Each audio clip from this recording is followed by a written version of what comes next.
The answer is yes and no.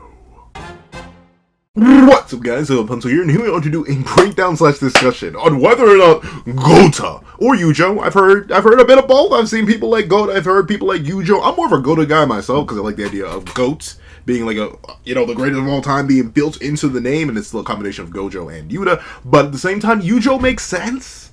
It makes sense, but just to roll off the tongue as well. So I'm gonna stick with Gota. But whether or not Gota should defeat the King of Curses, Ryomen Sukuna, in his weakened state, here and now, to lay the end to the Shinjuku Showdown, and hypothetically begin a new battle against the more transcendent creature, the creature that represents all of cursed energy in the merger. So, we have a lot to talk about, so let's not waste any more time, and let's hop right into it. Editing me, are you ready? 3, 2, 1, go. What's up guys, that guy with a pencil here. Fun fact, I do happen to have it on me, and keep it on me at all times. And another fun fact, Ryomen Sukuna has that smile on him.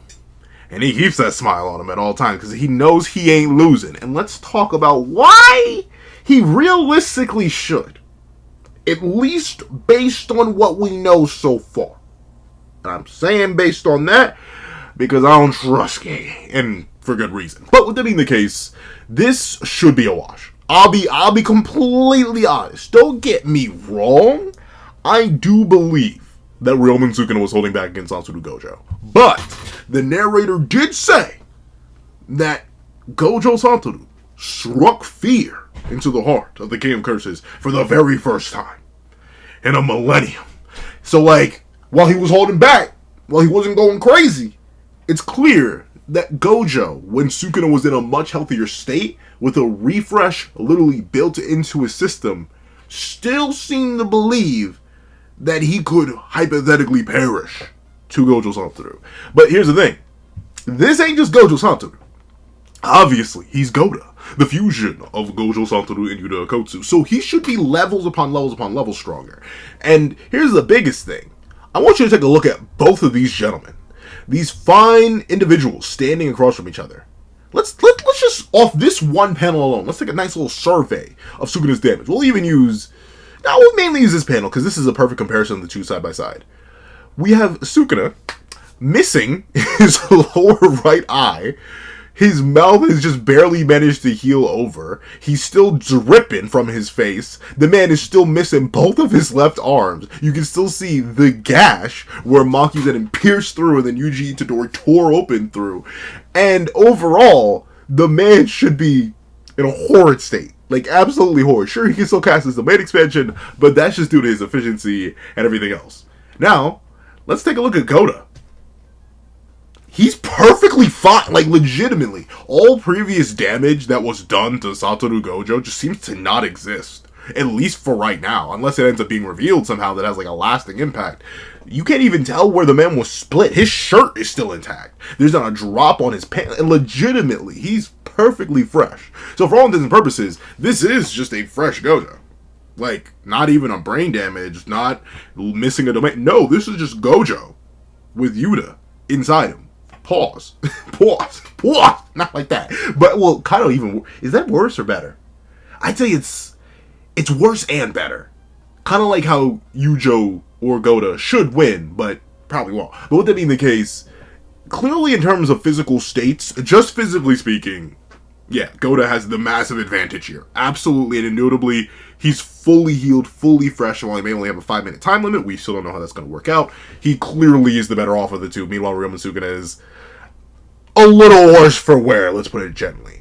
And then, the other thing, while Ryomen Sukuna does have access to his domain, and is very likely more than ready and willing to play with Yuta Okkotsu, yeah, Yuta Okkotsu, he kind of just should have everything he needs to get one over Sukuna, considering the conditions of this manifestation. Now, the chapter itself, 261, isn't very clear, because Yuta doesn't know what's going to happen at the time of this flashback, but considering the fact that this whole scenario relies on a fully manifested Rika, it means that Yuta Okkotsu, to some degree, as he mentions, thanks to Rika, I'm still conscious, he should have access to the copy technique, as that's what he's using right now to use Kenjaku's technique and inhabit Gojo's body. Yeah. the copy technique. And let's note what he imbued into the domain. He imbued the limitless into his domain. He chose to do unlimited void, which means he has access to the entirety of the limitless, from red to blue to purple, and pretty much nothing else. We still know the limitless maximum or anything like that, unless the hollow purple is the limitless maximum, but still, he has all three of them colors.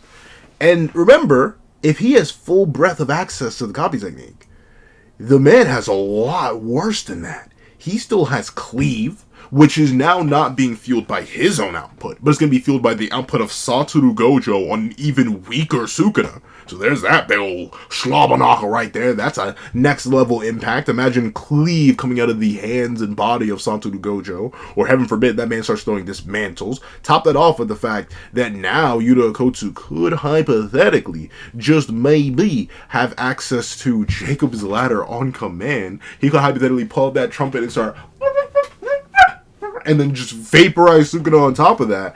Then also remember, unmanifested Rika was already holding Sukuna down a little bit. Imagine a fully manifested Rika getting her hands all over the King of Curses, holding him down, rubbing him down, making sure he don't move all too well, leading into the smoothest Jacob's Ladder setup this side of the Mississippi. That could go crazy. Ignore this. But you know what else he could have access to? Drew Shikigami technique, which sure, once again, doesn't seem all too crazy, but look at what it did to Sukuna when coming from Yuta Okkotsu's output. We see he still took damage just from coming in contact with the orbiting domain. His back was slashed up from Yuta's output. Now imagine he pulls out some of Gojo's hair with Gojo's output and starts putting them Shikigami there to set up. I mean, he doesn't necessarily need sky manipulation. I'll be completely honest, this one is like the most redundant now that he does have the limitless. But hey, you know, imagine the blue punch it. Well, that's the thing. It depends on whether or not Yuta can stack the techniques. Like, if he can start stacking techniques now that he's in Gojo's body, he has the efficiency, he has the understanding, he has the six eyes, he has the cursed energy, he has the domain, he has everything, and he's buffed to the moon, even without the black flashes that Satoru Gojo acquired due to the passing of his life and the reset of Yuta re-entering the body. It's entirely likely that he could start stacking techniques, or at least combo into them, dragging Sukuna into a hit or redirecting him only to slam a blue punch directly into his belly button. So, yeah, it's still not looking good. And realize he could do all this while spamming cursed speech. Because Sukuna, sure, he may not expect it at first, but all it takes is one time for you to slide out a don't move, Sukuna get all nice and frozen up, and then bang, another blue straight to the belly button, straight to the belly mouth. To get a run back of what happened in his fight with Sukuna initially, where he got a hit on that belly punch. But another thing that could end up happening is, y'all remember, Yuta Okkotsu has future vision. Now, of course, the question is, how would he manifest this without, like, a blade or the G-Pen battle staff? But who knows? Maybe he just pokes Sukuna in the chest, and bada bing, bada boom, he now has future vision. He now knows everything Sukuna is going to do, when he may arguably already have a massive speed advantage as is. So, essentially, Gojo should win. He should, if we are to believe that Gojo Satoru was at all relative to Sukuna. At all.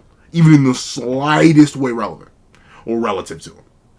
At all. Like, legit, they could be just barely relative. This Sukuna should be weakened through the moon. His output should be in the garbage. He's already down to Yuta Okkotsu levels of cursed energy. He's already missing arms, limbs, eyes, legs, toe. Like, he's going through it.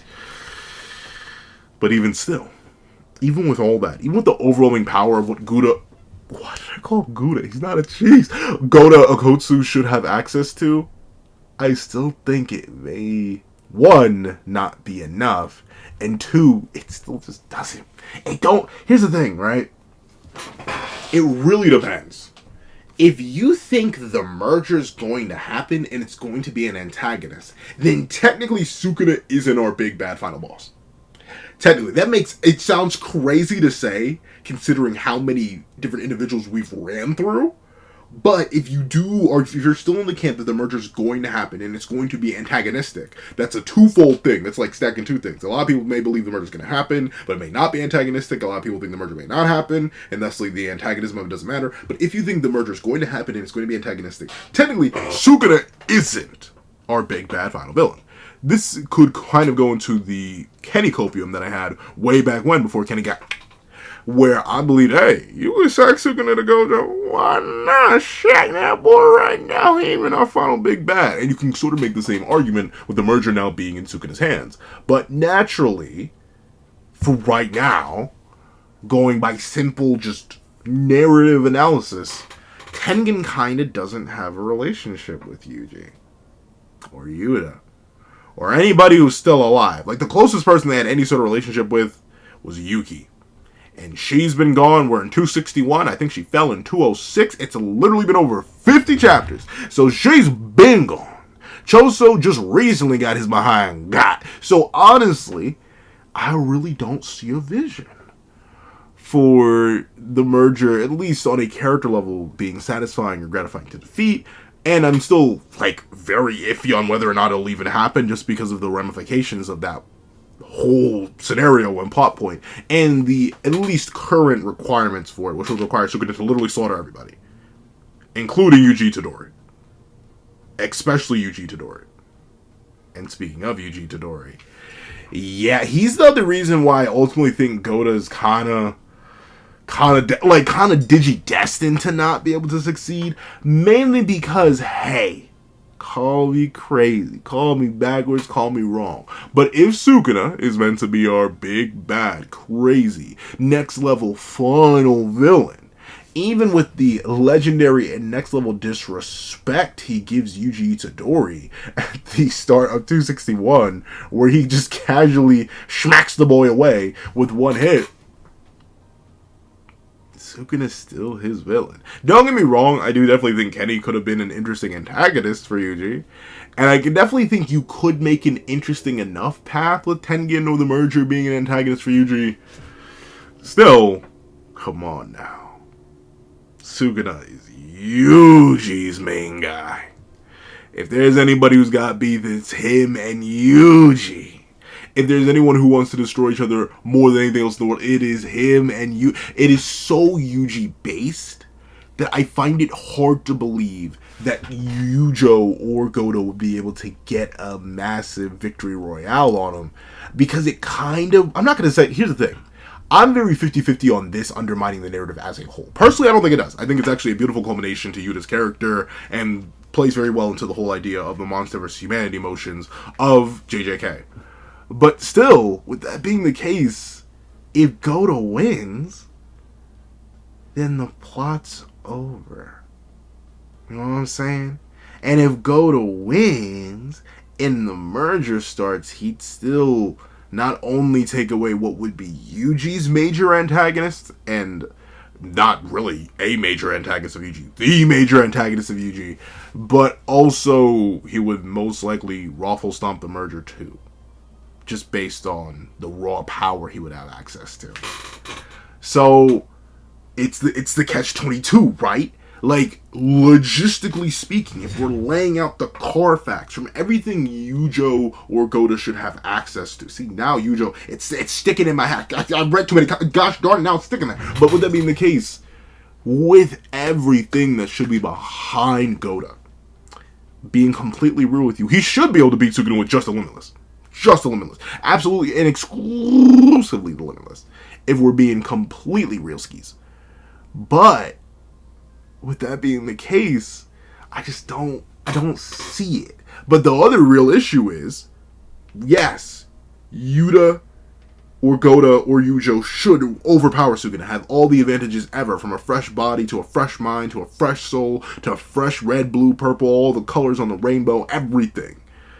And at the same time, Sukuna's not Goto's antagonist, so he shouldn't get rid of him. But at the same time, unless another binding vow comes into play, or he manages to regrow a third arm, I'm not exactly sure how he's meant to beat Yujo.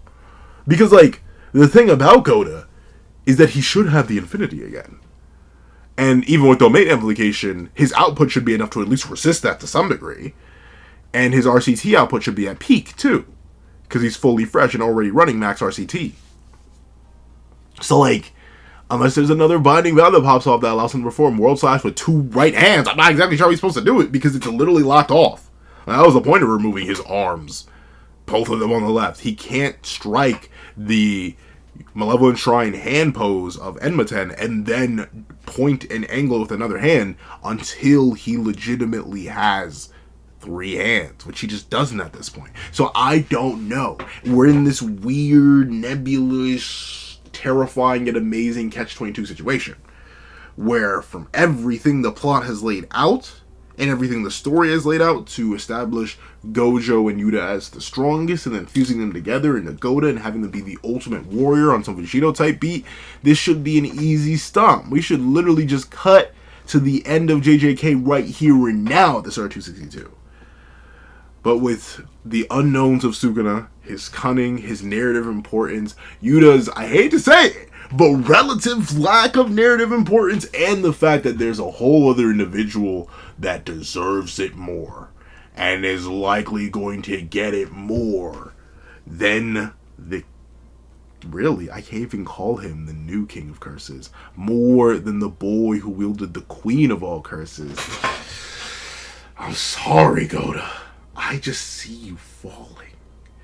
You should win, my friend, but I don't think you will. So now the question is, how shall you fall? By binding vow?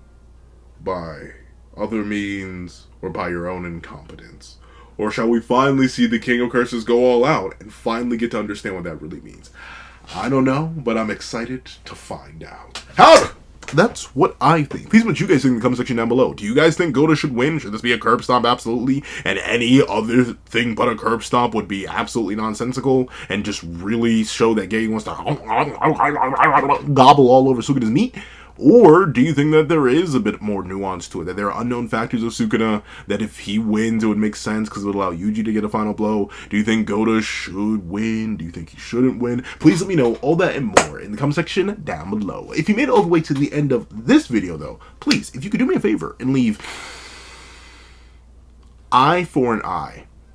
Leave eye for an eye in the comment section down below. I'd like to thank you so much for watching. Please remember to leave a like, share, comment, and subscribe. And make sure that little notification bell so you not miss out on any videos that come to the channel. Also, I do happen to have a Patreon down below where you can support me for as low as $1, get them on, don't monthly, things like exclusive videos, early content, and more. You also now become a member of the channel for as low as $3 a month to get the same perks and more. So those perks will include the live reaction to the very next chapter of Jujutsu Kaisen, add few variations of all my videos, and if you become a $25 Patreon and $25 member, you can order whatever video you want. Also, I do have a link to my Ko-Fi in the description down below where you can drop 5 beans for a short video, 25 beans for a long video. Any support at all is always appreciated. Now, I'd like to thank you so much for watching once again, and I hope you guys have a wonderful day. This is That Guy with a Pencil, writing off.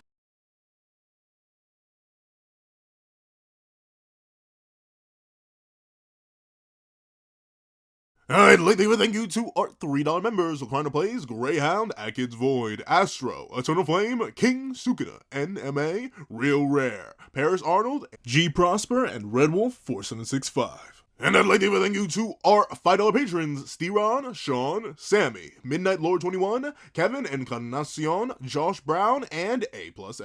And I'd like to give a thank you to our $7 patrons, Autumn Mornings Lazo and Fine. And I'd like to give a thank you to our $10 members, Robbie Uchiha and Jay Warrior.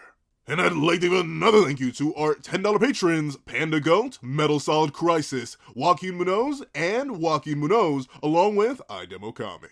And I'd like to give a final gargantuan thank you to our $25 patron, Calvin Elder.